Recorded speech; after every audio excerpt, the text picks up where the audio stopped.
Yeah, I mean, it's fantastic. I mean, it's great to fight in front of a home crowd. It's great to fight in front of such a vocal home crowd, and the Glasgow support and the support from Scotland and across Great Britain, because a lot of guys have travelled up the road here, and it's not often we get to hold big events in Scotland, and I think it's been proven today by British Judo, by the EJU, by Glasgow Life that Scotland can hold events, get people to the events and put on a spectacular show for people. So that was fantastic. Yeah, what did you weigh in at this morning? And tell me about what it's like fighting the guys that are 20 kilos heavier than you used to. Well, I weighed 91.1 last night in the weigh-in, and that's in the evening at 7 o'clock at night, so that's after a full day of eating and drinking. So yeah, by the time the 100 kilo guys have dieted down to the weight, and then it gets to the next day when they fight, they're probably about 105. So I'm giving away not far off 15 kilos probably, which is not an insignificant amount of weight, should we say. But hopefully I'm using my experience, my grey hair, anything that I've got at my disposal to try and edge past them in the fights.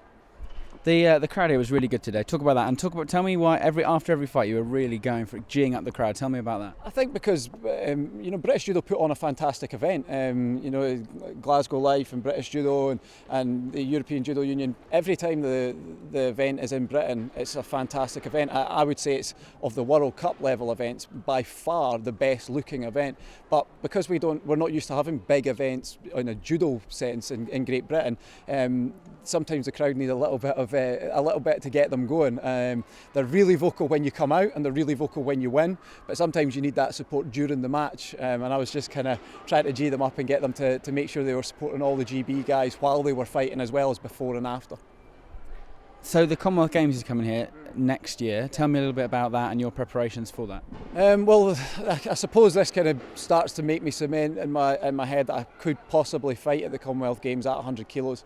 I said after London I wouldn't fight 81 kilos again, and it would be unfair of me to fight 81s while I'm coaching, because it takes so much of your time and energy to diet down to the weight category. At 90 kilos, Scotland have got some really good guys, and I didn't want to take a place away from any of those. And at 100 kilos, we potentially have a spare place for the Commonwealth Games. So it's starting to look like I might be in the team at 100 kilos. And yeah, it's brilliant to be able to start building a legacy of judo in Glasgow. We've had this event this year. It'll be the women's turn next year, and hopefully the crowds turn out in droves again like they have done.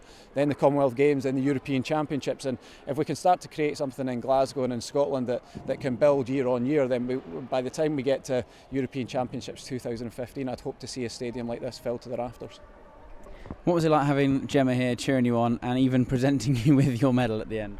That was strange. That was a little bit strange. I mean, in truth, it's a little bit strange having her here full stop, because over the last little period where I have started competing again, I've been at tournaments that she's not been at, and it is quite strange to have your wife at the tournament with you, and even stranger when you're at home, because we drove here from the hotel this morning. So it's just slightly different to a normal tournament, what you'd be expecting in a normal tournament. But it's great that she was here. My mum and dad came across from Edinburgh as well, so that was fantastic to have them here, and they were as devastated and as disappointed as anyone after the Olympic Games last year, and I think it was really nice for them to come out at a home tournament and be able to see me win and put on a performance like that.